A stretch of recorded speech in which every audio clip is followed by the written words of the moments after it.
Welcome to the Best 5-Minute Wine Podcast. I'm your host, Forrest Kelly.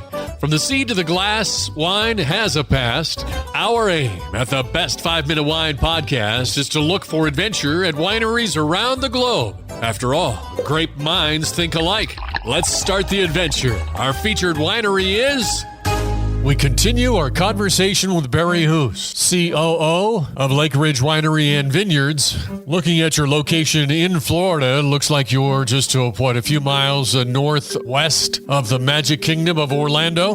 Yeah, we're northwest about 20 minutes, 30 minutes, depends on how you get here. The turnpike comes within a couple of miles of where we're at out here. It's hilly. It's a beautiful area. That's why this land was selected for the vineyards. This area of Florida just really lent itself to a great production. It's been very good for us. I love to hear that. It's great when a business actually does some research and design before they ever open the doors. Sounds like you've picked your location for a reason. How many acres is the property? We have 127 acres, yes, right here. The vineyards, there's about 70 acres of actual vineyard. The rest of it is for buildings and barns and things like that. We have a second retail location at St. Augustine's called San Sebastian Winery. We do our port there, our barrel room, and our port bottling is there. We do have tank space there. We actually have probably 25,000 gallons of wine there right now being stored. And then we have vineyards up in the Panhandle. The winery started originally up in the Panhandle around the Tallahassee area in the early 80s. We have 450 acres of land up there. I believe about 110 acres of those are in vineyards. And then we contract with smaller vineyards throughout the state to kind of diversify the crop. We don't, we get so many storms here and hurricanes and high winds. We're producing and or buying grapes throughout the state and some in South Georgia. Whether it's food, cars, or houses, we're always looking for that wow factor. I still remember seeing my wife the first time in her wedding dress. So when people come up to your winery, can you tell me your wow factor? It's a big property. I think people are very surprised, first of all, that it's hilly. And when they pull into the property, it's kind of a Tuscan design building and layout of the property. And the vineyards surround the property on all sides. So when you drive up, you see a large open grass area and fencing that leads up to the large building that is the winery. People from all over the world come to visit us here because Central Florida is a very tourist-driven area. We hear a lot that it reminds them of Europe. Looking over the hillside, seeing the vineyards, seeing the style of building that we have, it's very reminiscent of things that you would see in Italy or France or things like that. So that's probably the biggest surprise, that people are just shocked that something like this exists in this area and that it's so large. We do have an outdoor area with large oak trees where we have music and a food court and an outdoor wine bar that goes on every weekend from noon to 4 on Saturday and Sundays. And so they can come out, even during the week, they can come out and get a bottle of wine, cheese tray, something like that, go out and sit at our picnic tables and just kind of enjoy the view. So it's very open. We like people to take a look around and see what's going on here and just kind of enjoy themselves while they're here. So it's not just kind of a walk into a retail shop. It's kind of a full experience. And with those experiences, did you have to change much with COVID? We did. Our total volume of sales kind of remained the same. It just switched.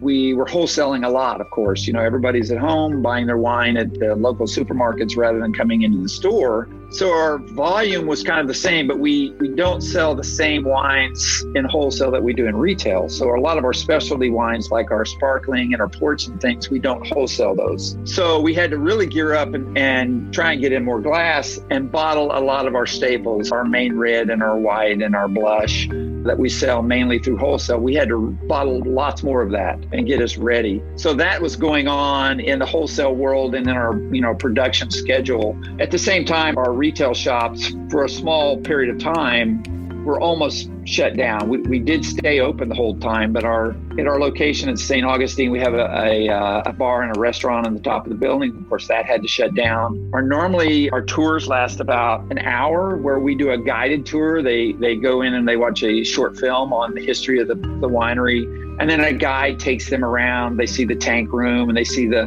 vineyards from a balcony, and they're explaining the process of the crush and all that kind of stuff. And then we have a very large kind of a U-shaped tasting counter, and the group all goes down to the tasting counter where they get to taste the wines and they talk about foods and we go through the whole experience. Of course, with COVID, we had to stop doing that. But we went to a kind of a walkthrough style where the film was just on a rotation. People went into the theater and were spaced apart. They walked through the same areas, but without a guide. And then we had individual tasting stations where just your group would go to a counter and not be close to other people. We hope to return to the guided tours. I think people really enjoy that. They learn a lot. It's a good experience. Thank you for listening. I'm Forrest Kelly. This episode of the Best 5 Minute Wine Podcast was produced by iHism. If you like the show, please tell your friends and pets and subscribe. Until next time, pour the wine and ponder your next adventure. Hi, before you go, we have exciting news. The Best 5 Minute Wine Podcast has teamed with a breakthrough technology and added a new feature on our website that's bound to elevate your podcast experience. Here is where we need your help. Trying to remember something from an episode? Don't worry. Search for it, and we will find it for you. Have you ever thought you could just ask questions and chat about the episodes as if you were talking to me? Well, now you can. That's right. Our episodes are now interactive, and they're waiting to have a conversation with you. Jump into a chat with our podcast, and let's get the conversation started. Try it out and tell us what you think. Click on the banner at the top of the website, thebestwinepodcast.com, to try it.